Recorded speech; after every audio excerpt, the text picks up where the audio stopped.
சின்னம் தொடர்பான மனுவை விரைந்து விசாரித்து தீர்வு காண வேண்டும் என்று தேர்தல் ஆணையத்திற்கு டெல்லி உயர்நீதிமன்றம் உத்தரவு பிறப்பித்திருக்கிறது. முக்கிய செய்தியாக பார்த்துக் கொண்டிருக்கிறோம். கூடுதல் விவரங்களை செய்தியாளர் வெங்கடேசன் வழங்க கேட்கலாம். வெங்கடேசன், வணக்கம். இந்த உத்தரவு தொடர்பான முழு விவரங்கள் என்ன? வணக்கம். அதிமுக ஒருங்கிணைப்பு குழுவைச் சேர்ந்த புகழேந்தி என்பவர் டெல்லி உயர்நீதிமன்றத்தில் தேர்தல் ஆணையத்திற்கு எதிராக ஒரு நீதிமன்ற அவமதிப்பு வழக்கை தொடர்ந்திருந்தார். இந்த வழக்கை டெல்லி உயர்நீதிமன்ற நீதிபதி மனோஜ் தலைமையிலான அமர்வு விசாரித்தது.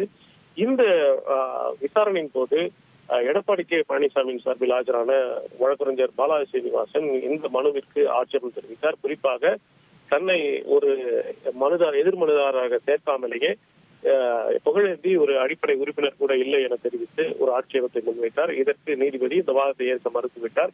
இது புகழேந்திக்கும் தேர்தல் ஆணையத்திற்கும் இடையிலான விவகாரம் என மறுத்துவிட்டார். இருப்பினும் தேர்தல் ஆணையத்தின் சார்பில் ஆஜரான வழக்கறிஞர் இந்த விவகாரம் தொடர்பாக புகழேந்திக்கு ஏற்கனவே நோட்டீஸ் அனுப்பி அவரை வரும் 24ஆம் தேதி விசாரணைக்கு அழைத்துள்ளோம். எனவே அவரது கோரிக்கை மனுவும் அன்றைய தேதி பரிசீலிக்கப்படும் என்ற ஒரு தகவலை தெரிவித்தார்கள்.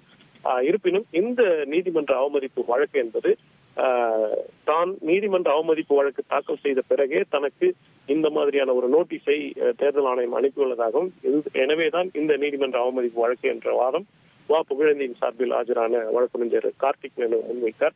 இருதரப்பு வாதங்களையும் பதிவு செய்து கொண்ட டெல்லி உயர்நீதிமன்றம் புகழேந்தியின் அந்த கோரிக்கை மனுவை விரைந்து விசாரிக்க தேர்தல் ஆணையத்திற்கு உத்தரவிட்டு தேர்தல் ஆணையத்துக்கு எதிராக புகழேந்தி தாக்கல் செய்த நீதிமன்ற அவமதிப்பு வழக்கையும் முடித்து வைத்தது. அத்துடன் ஒரு குறிப்பிட்ட காலக்கெடுவையும் விதிக்க தேர்தல் ஆணையத்திற்கு டெல்லி உயர்நீதிமன்றம் மறுத்துவிட்டது.